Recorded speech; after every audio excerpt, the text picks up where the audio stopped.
კოლეგებო, გთხოვთ დავიკავოთ ადგილები, მოემზადოთ რეგისტრაციისთვის.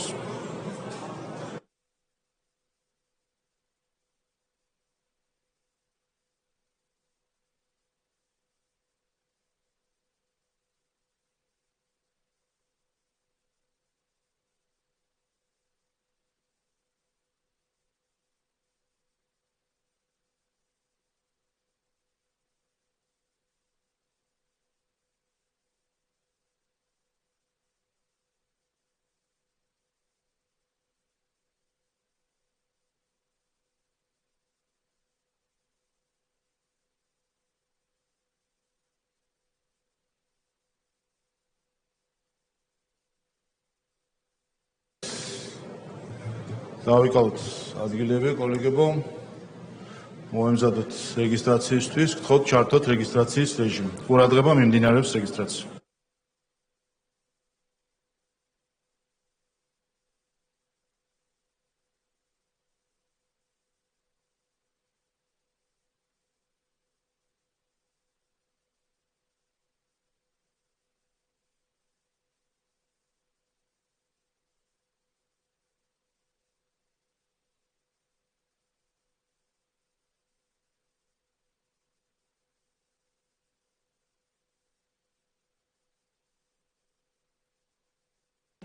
კოლეგებო, გთხოვთ გაიაროთ რეგისტრაცია.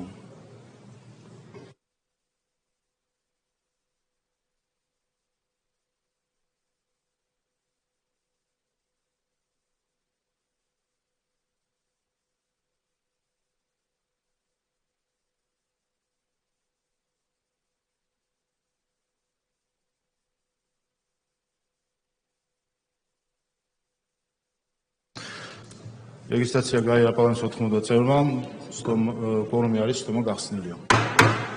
გთხოვთ დავამტკიცოთ დღის წესრიგი. მადლობა, მაგრამ გადავართ საკითხებზე, უფრო სხვათა მინდა ყველას მოგილოცოთ თქვენ და მთლიან საქართველოს თამარობა, წმინდა მეფე თამარის ხსენების დღე. ადამიანის, რომელიც განსაზღვრა დიდად საქართველოს ისტორია, მათ შორის პოლიტიკური თვალსაზრისით და პარლამენტარიზმთანაც კავშირების მქონე და ჩვენი პარლამენტარიზმის საწყისებით სწორედ იქიდან მოდის. ასევე დღეს არის ჩვენი კოლეგის ქალბატონი მაია ბითაძის დაბადების დღე, მასაც მინდა მივილოცოთ დაბადების დღე.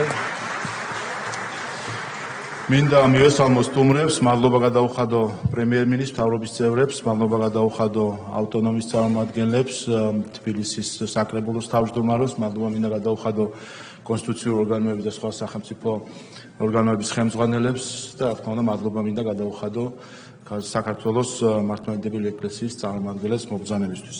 დღეს ჩვენ სხვადასხვა საკითხები გვაქვს, თუმცა პირველი საკითხი არის პარლამენტის თავმჯდომარის მოხსენება პარლამენტის საქმიანობასთან დაკავშირებით, რომელსაც მე წარმოგიდგენთ, ამიტომ ვთხოვ პარლამენტის თავმჯდომარის პირველ მოადგილეს ბატონ გიაბორსკის ჩამონაცვლას ხმობის წაყვანაში.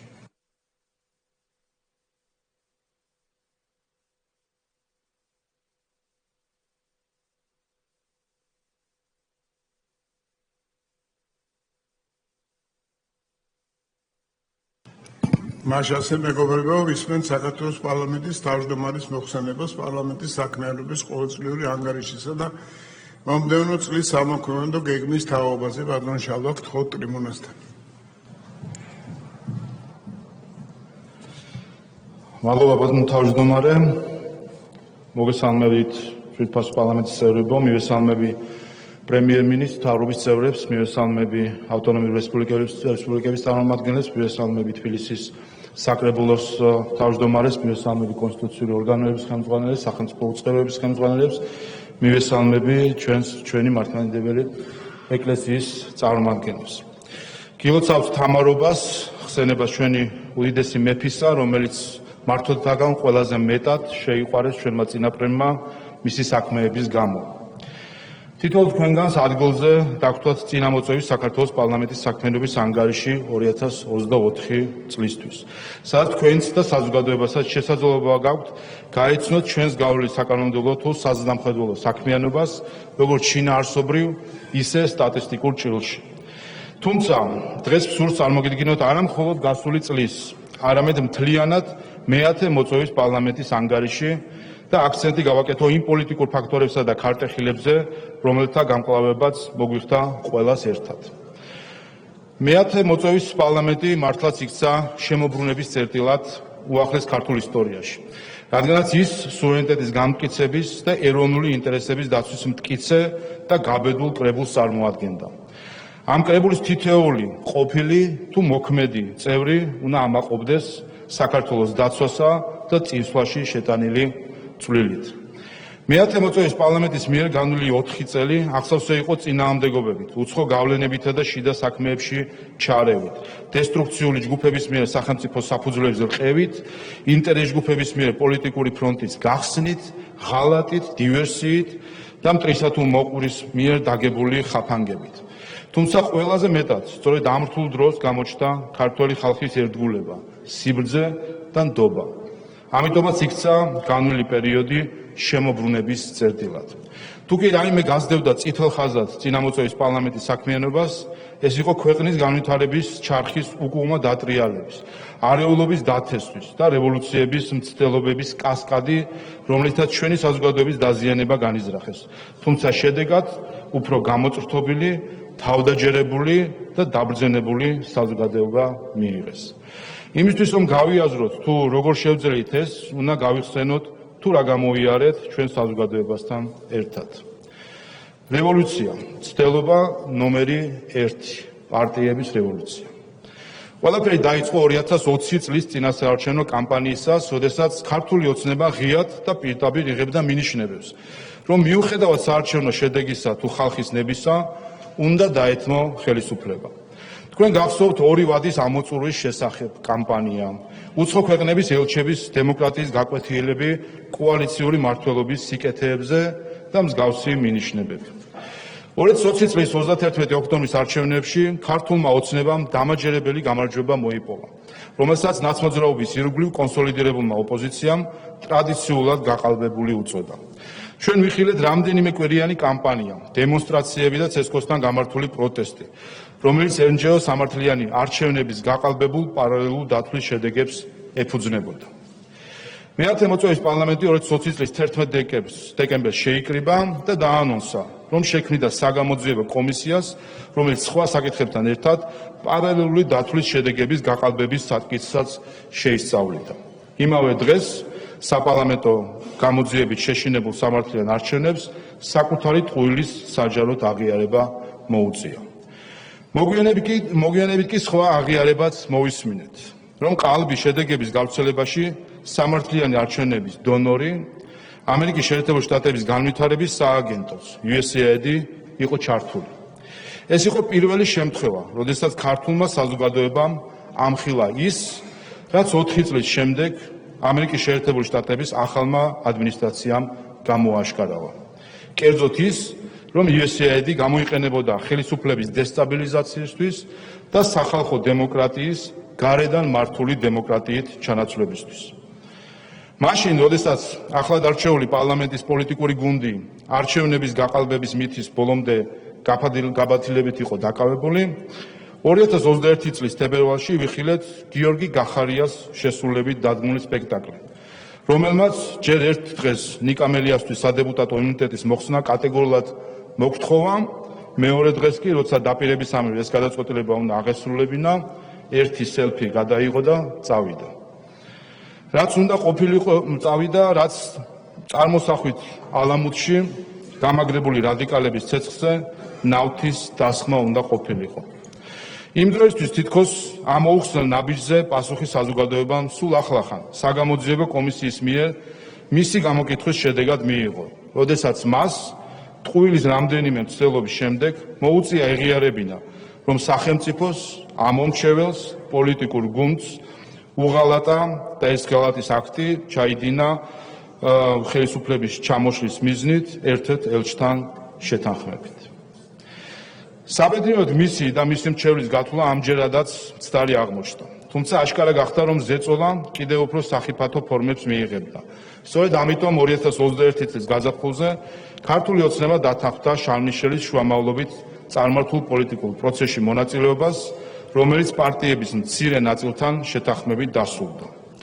სხვათა შორის 19 აპრილის შეთანხმება ცნობილ დოკუმენტზე მუშაობის პროცესშივე გამჟღავნდა ნიშანდობლივი ფაქტორიც.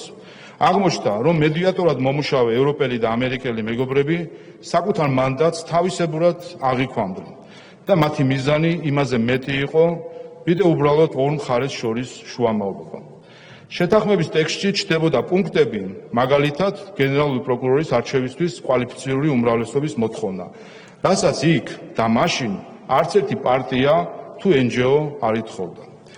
როდესაც ეს პუნქტი შეთანხმების პროექტში ამოიკითხე, იქვე დაუსვი კითხვა მედიატორებს, თუ ვისგან მოდიოდა ეს საკითხი.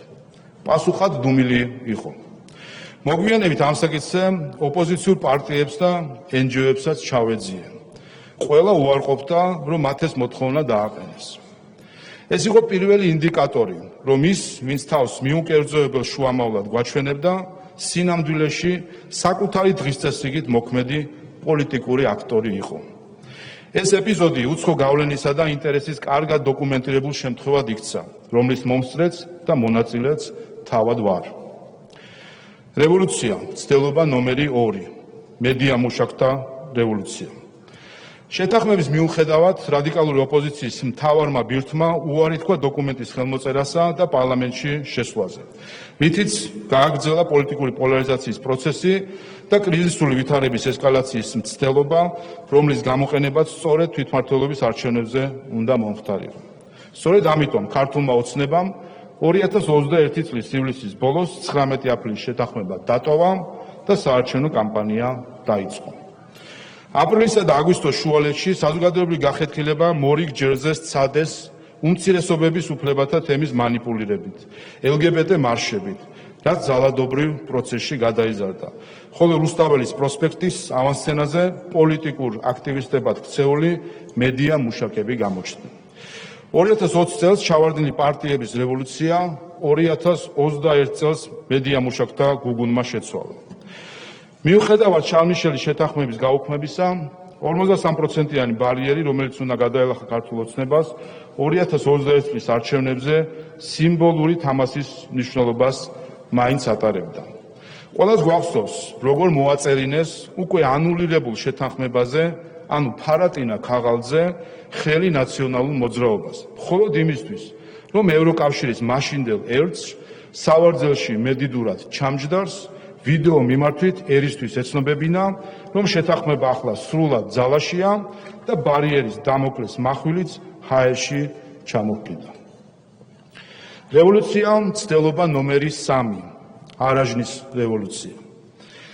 ყველა ობიექტური კვლევა აჩვენებდა, რომ ქართულ ოცნებას ხალხის ლეგიტიმაციისა და მხარდაჭერის პრობლემა არ ჰქონდა და ადგილობრივ არჩევნებსაც დამაჯერებლად იგებდა. ამიტომ ახალმა რევოლუციურმა გეგმამაც არ დააყოვნა. ქართულმა სახელმწიფომ უცხო სპეცსამსახურებისა და მათთან მოთანამშრომელ შიდა ძალების მიერ დაგეგმილი და შესრულებული დარტყმა მიიღო.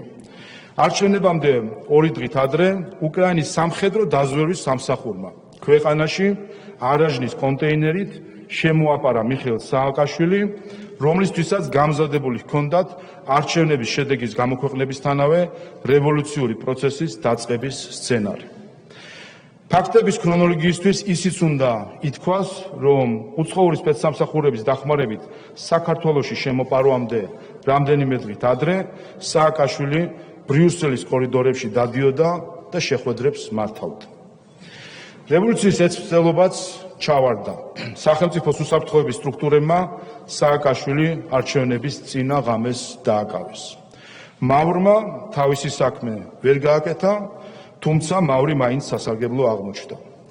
არჩევნებში დამარცხებულმა ოპოზიციამ მორიგი ისტერია დაიწყო სააკაშვილის გამოგონილ სიკვდილთან დაკავშირებით, რომელიც მას თითქოს და შიმშილობის გამო ემუქრებოდა. იწერებოდა წერილები, ეწყობოდა აქციები, უცხოელი ელჩები ცრუ დემარშებით და ფატალისტური კითხვით და რომ მოკვდეს, ცდილობდნენ მთავრობის შანტაჟს. სააკაშვილის კურატორი ბალტიელი ევროპარლამენტარები მართავდნენ დებატებს, იღებდნენ რეზოლუციებს და ძვრებოდნენ ნემსის ყუნწში, რათა ხელისუფლებაზე უკანონო ზეწოლით სააკაშვილი კანონიერის ასჯელისგან დაეხსნათ და განზრახული რევოლუცია ხახვივით შერჩენოდათ. თუმცა ეს ცდილობაც ამაო აღმოჩნდა. სააკაშვილი ჰიპოკრატეს ფიცს გადაბიჯებული ექიმების მიერ დასმული დემენციისგან სასწაულებრივ განიკურნა და მშვიდად აგრძელებს მისი კანონიერი სასჯელის მოხდას. თუმცა რატომ იყო ეს ასე მნიშვნელოვანი სააკაშვილის ფიგურა? რატომ იყო ასეთი საჭირო მისი მეშვეობით ხელისუფლების ცვლილება? ადგილობრივ არჩევნებზე დაწყებულ პროტესტს და რევოლუციას რა როლი უნდა ეთამაშა უფრო დიდ რეგიონალურ სურათში? ეს იყო ნაციონალ მოძრაობის სასოწარკვეთილი რევანშისტური მცდელობა თუ რაღაც უფრო მეტი? ამ კითხვაზე პასუხი სააკაშვილის ჩაშლილი რევოლუციიდან 3 თვეში გახდა ცნობილი. 2022 წლის 24 თებერვალს ევროპაში მეორე მსოფლიო ომის შემდეგ ყველაზე მასშტაბური და სისხლისღვრელი ომი დაიწყო. რუსეთის ფედერაცია უკრაინაში შეიჭრა. საერთაშორისო ურთიერთობები, უსაფრთხოების სისტემები, თავდაცვის არქიტექტურა ზუსტად ერთ დღამში ყველაფერი შეიცვალა.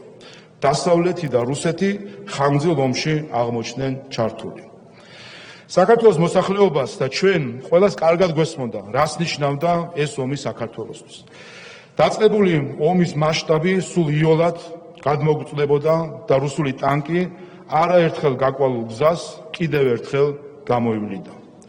რისკის სიდიდემ, ხილმა პოლიტიკამ და ეროვნული ინტერესების წინ დაყენებამ ქართული ოცნება კიდევ ერთხელ აქცია ოპონენტთა სამიზნედ. საქართველოს ხელისუფლებამ რუსული აგრესიის პირველივე დღეებიდან დაამფიქსირა კაფიო პოზიცია, სოლიდარობა გამოუცხადა უკრაინას, ჩაერთო ჰუმანიტარული დახმარების მიწოდების პროცესში, რამშტაინის ფორმატში, ბოლომდე დატოვა დიპლომატიური მისია კიევში, დაგმო ომი და დადგა მშვიდობის მხარეს. ზუსტად ამგვარადვე პირველივე დღეებში გაიხსნა დესტრუქციისა და დივერსიის ცეცხლი. მივიღეთ რადიკალური ოპოზიციის მორიგი საპროტესტო ტალღა მოთხოვნით გავაგზავნოთ მოხალისეები უკრაინაში, დაუწესოთ ორმხრივი სანქციები რუსეთს, ჩავკეტოთ ცა, შემოვიღოთ ვიზები, მოკლედ წავიდეთ სრულ და უპირობო ესკალაციაზე. ჩვენ წინ აღვუდექით იმ მერთობლივად შემუშავებულ და გაზიარებულ სამოქმედო გეგმას, რისკენაც სხვადასხვა არხების გამოყენებით ერთ ხმაში მოგვიწოდებდნენ ჩვენი დაუძინებელი კეთილის სურველები.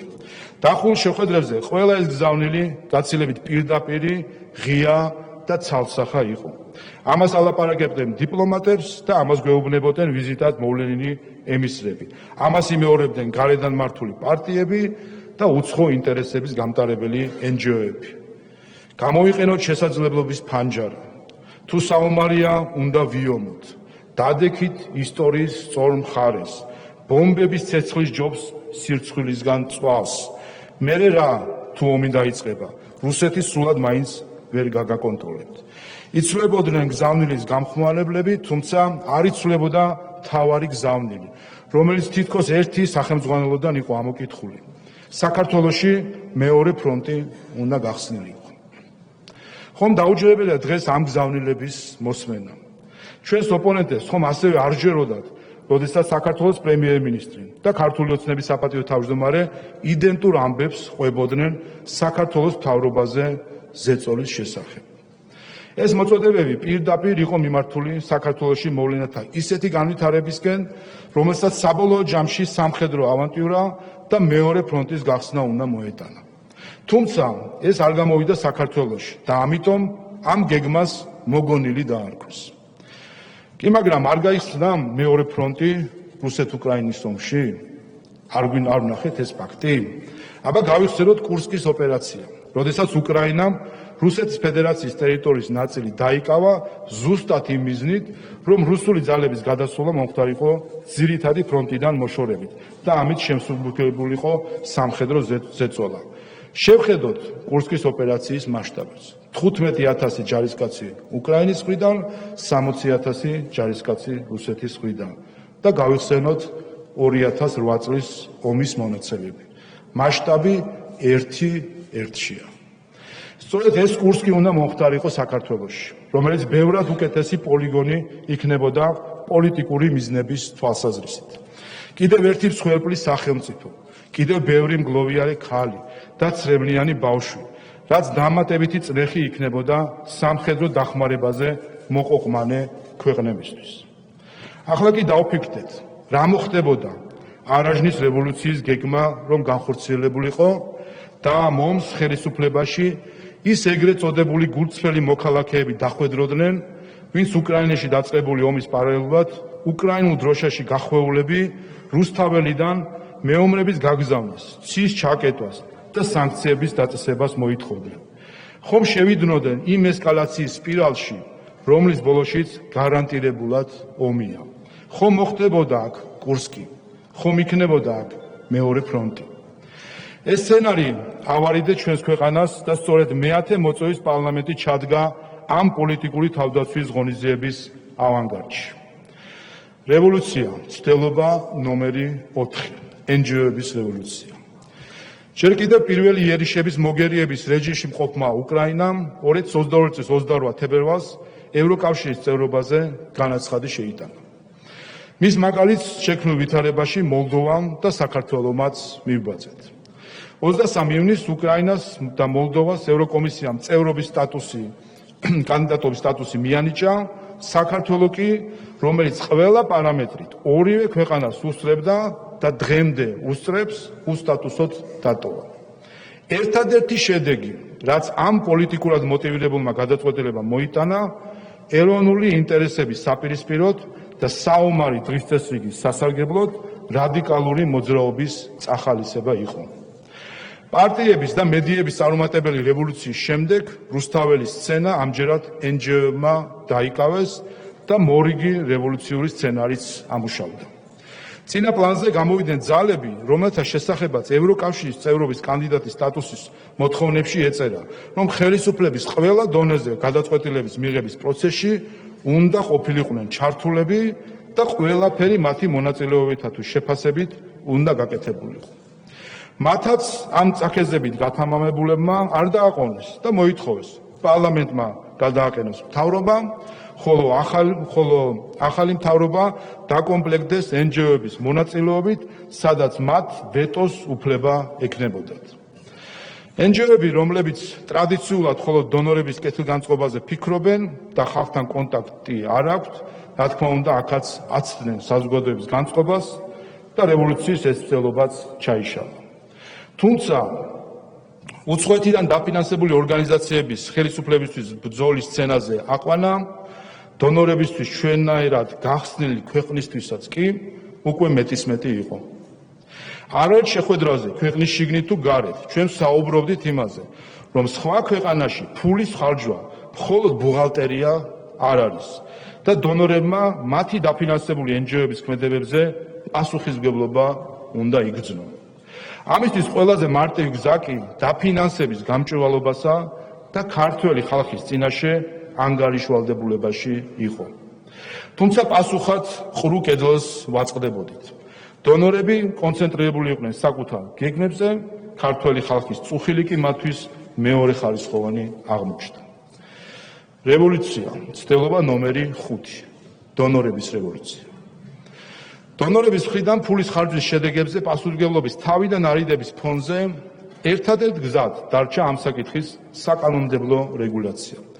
2023 წლის გაზაფხულიდან პარლამენტმა დაიწყო საკანონმდებლო პროცესი, რომლის მიზანიც ქართული პოლიტიკის ჩრდილოვანი დაფინანსების გასაჯაროებაა.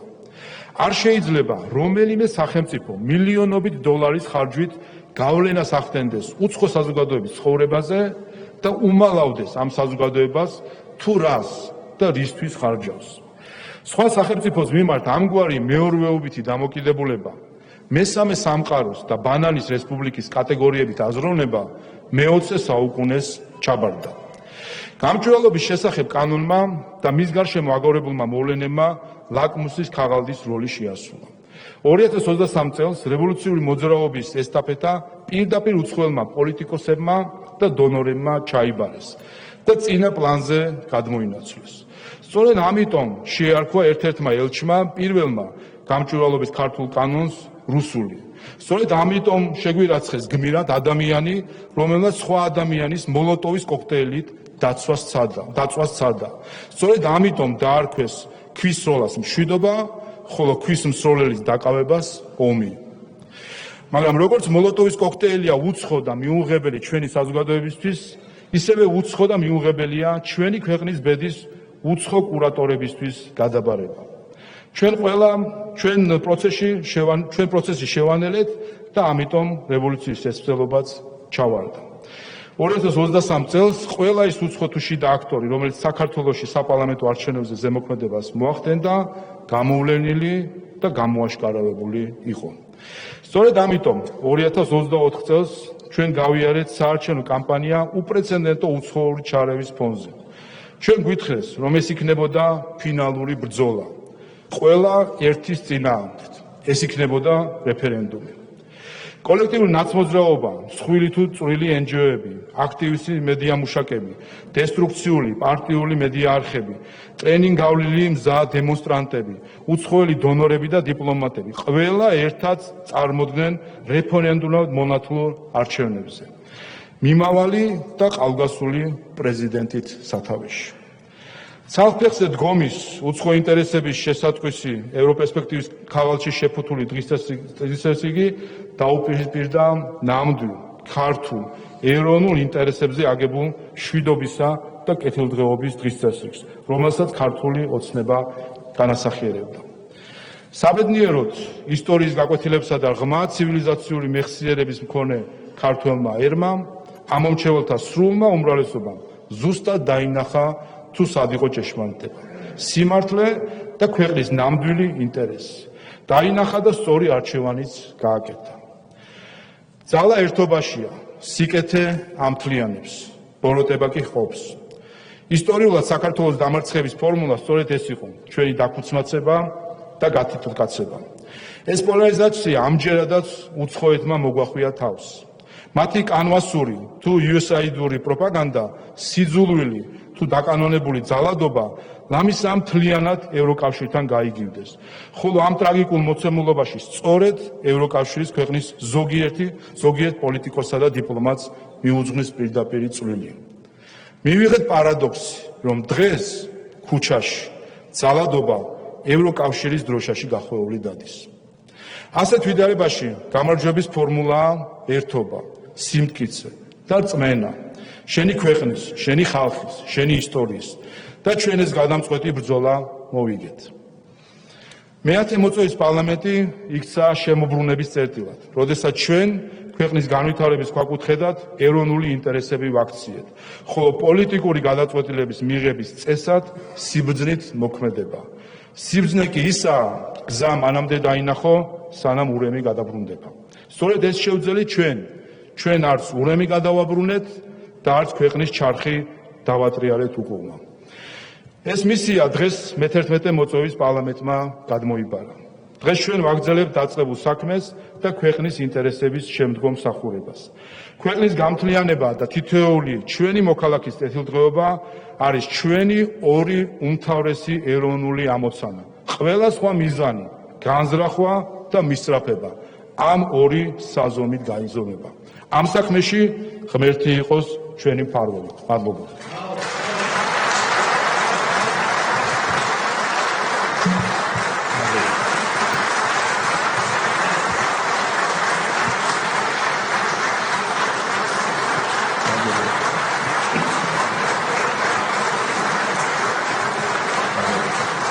დიდი მადლობა ბატონ შალვა, როგორც მოგეხსენებათ, პირველი მოსმენის რეჟიმით განიხილება, მოხსენება, აქედან გამომდინარე შეკითხვები თუ გაქვთ ამასთან დაკავშირებით, ამ მოხსენებასთან დაკავშირებით, ან გამოსვლის სურვილები თუ არიან ოპოზიციიდან, უმრავლესობიდან, ბატონი შალვა ხო არ დაამატებდით რამეს?